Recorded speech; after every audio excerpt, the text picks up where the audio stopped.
bunday sport turi borligini to'g'risi Jalolda endi eshityapman. Zo'r. Erishilgan yutuqlarimiz ham bormi? Albatta, bu bolamiz Alijon Farobidan 2008-yilda tug'ilgan bola.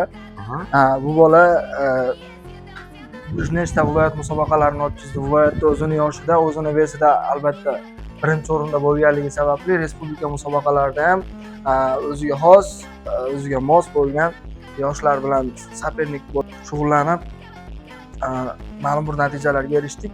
Xudo xohlasa, o'tgan yil aprel oyida bo'lib o'tgan musobaqamizda O'zbekiston chempionatida 2-o'rin, yaqinda Xorazm viloyati Urganch shahrida bo'lib o'tgan musobaqamizda O'zbekiston kubogida 3-o'rin 65 kilo vazn toifasida erishdik. Bundan tashqari shogirdlarimiz ham bor. Hozir imini siz kelishingizni bilmaganman. Bu syomka bo'lishini ham xayol qilmaganman to'g'risi. Shuni hisobida qolgan shogirdlarni ayta olmadim. Bundan tashqari bo'lgan shogirdlarimiz ham bor. Ular ham viloyat musobaqalarida o'ziga xos natijalarni qo'lga kiritib kelishyapti. Malaz aka, xursandmiz. Biz Jalolobod tumanimizda shunday bir sport yo'nalishini tashkillashtirib qo'yibsizlar. Biz juda ham xursandmiz.